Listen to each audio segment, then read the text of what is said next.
மயிலாடுதுறை இரட்டைக்குலை சம்பவத்தில் மேலும் ஒரு சாராய வியாபாரி கைது. ஏற்கனவே கைது செய்யப்பட்டுள்ள தங்குதுரை மற்றும் மூவேந்தன் ஆகியோரது தந்தை முனுசாமியை கைது செய்து போலீசார் விசாரணை.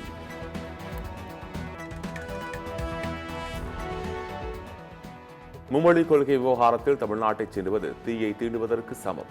மத்திய கல்வித்துறை அமைச்சர் தர்மேந்திர பிரதானுக்கு துணை முதலமைச்சர் உதயநிதி ஸ்டாலின் எச்சரிக்கை.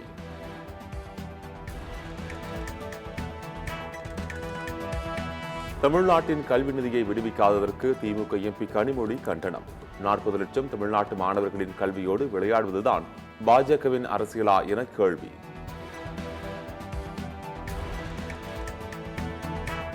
விகடன் இணையதளம் முடக்கப்பட்டிருப்பது கருத்து சுதந்திரத்தின் மீதான பாஜக அரசின் பாசிச தாக்குதலை காட்டுகிறது. பிசிக தலைவர் தொல் திருமாவளவன் கண்டனம்.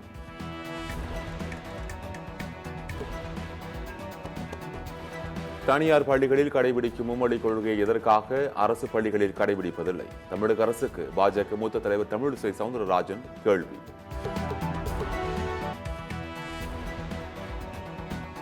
தேசிய கல்விக் கொள்கையை தமிழகம் ஏற்காதவரை நிதி வழங்க முடியாது என்று கட்டாயப்படுத்துவது ஏற்புடையதல்ல. மாற்றான் போக்கு எண்ணத்தோடு மத்திய அரசு செயல்படுவது மாணவர்களின் எதிர்காலத்தை சூனியமாக்கும் என பிரேமலதா கருத்து. இந்தி திணிப்பு எந்த வடிவில் வந்தாலும் அதிமுக கண்டிப்பாக எதிர்க்கும். இருமொழி கொள்கையில் அதிமுக என்றென்றும் உறுதியாக இருக்கும் எனவும் அதிமுக முன்னாள் அமைச்சர் ஜெயக்குமார் திட்டவட்டம். நெல் கொள்முதல் நிலையங்கள் குறித்த புகார்களை தெரிவிக்க தொலைபேசி எண் அறிமுகம். 180059935440 என்ற எண்ணில் தொடர்பு கொண்டு புகார் அளிக்க அறிவுறுத்தல்.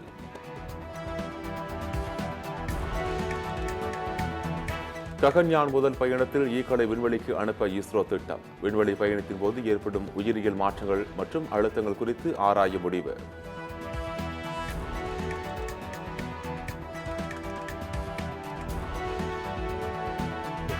டெல்லி ரயில் நிலையத்தில் ஏற்பட்ட நிர்வாக திறனற்ற செயலுக்காக மத்திய அமைச்சர் அஸ்வினி வைஷ்ணவ் பதவி விலக வேண்டும். பதவி விலகவில்லை என்றால் அவரை பதவியிலிருந்து நீக்க வேண்டும் என்று காங்கிரஸ் செய்தி தொடர்பாளர் சுப்ரியா பேட்டி.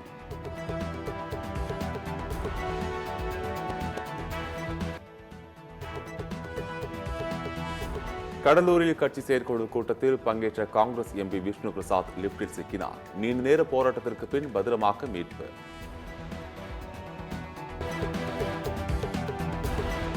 தமிழகத்திற்கு நிதி ஒதுக்க மாட்டோம் என்று பகிரங்கமாக அறிவிப்பதும் விகடன் இணையதள பக்கத்தை முடக்கியதும் பாசிச அணுகுமுறை. தாவேக தலைவர் விஜய் கண்டனம்.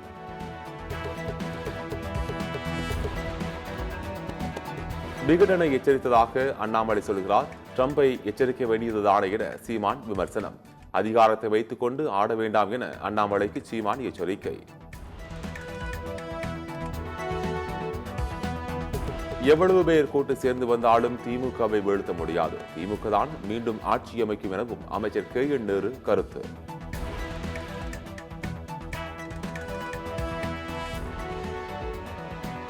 தமிழ்நாடு மற்றும் புதுச்சேரியில் அதிகபட்ச வெப்பநிலை இயல்பை விட 3 டிகிரி செல்சியஸ் அதிகரிக்கக்கூடும். சென்னை வானிலை ஆய்வு மையம் தகவல்.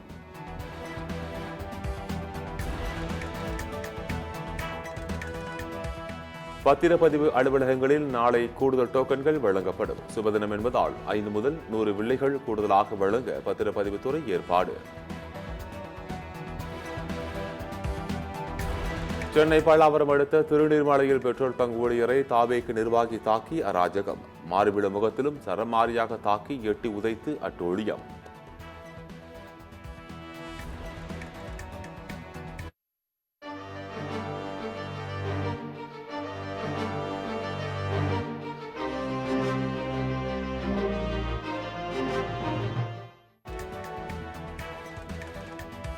பத்து ஆண்டுகளாக நடைபெற்று வரும் சென்னை குரோம்பேட்டை ரயில்வே சுரங்கப்பாதை பணிகளை விரைவாக முடிக்க கோரி பொதுமக்கள் ஆர்ப்பாட்டம்.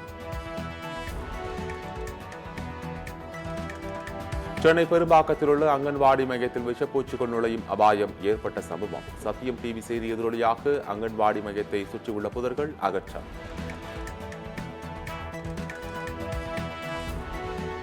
சென்னை ஓஎம்ஆர் சாலையில் மெட்ரோ பணிக்காக வைத்திருந்த இரும்பு ராடுகளை திருடிச் சென்ற நபர்கள். ஆட்டோவில் வந்த நபர்கள் திருடிச் செல்வதை தட்டி கேட்ட காவலர்களை கல்லால் அடிக்கும் காட்சி வெளியாகி பரபரப்பு.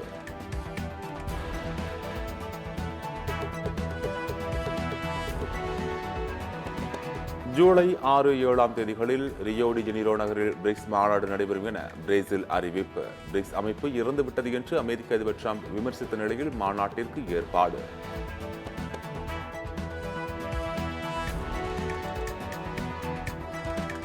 இந்தியாவில் வாக்கு வெளிக்காட்டை அதிகரிக்க வழங்கி வந்த நிதி உதவியை நிறுத்திய அமெரிக்கா. 180 கோடி ரூபாய் நிதி நிறுத்தப்படுவதாக எலான் மஸ்க் தலைமையிலான அமெரிக்க அரசின் செயல்திறன் துறை அறிவிப்பு.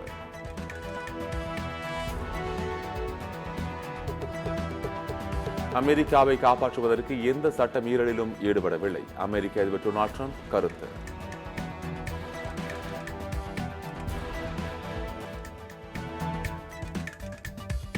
சீனாவில் தனது சேமிப்பு பணத்தை தந்தை திருடியதாக சிறுவன் புகார். நன்றாக படிக்க வேண்டும் என கண்டித்த தந்தையை பழிவாங்குவதற்காக சிறுவன் பொய் புகார் அளித்தது அம்பலம்.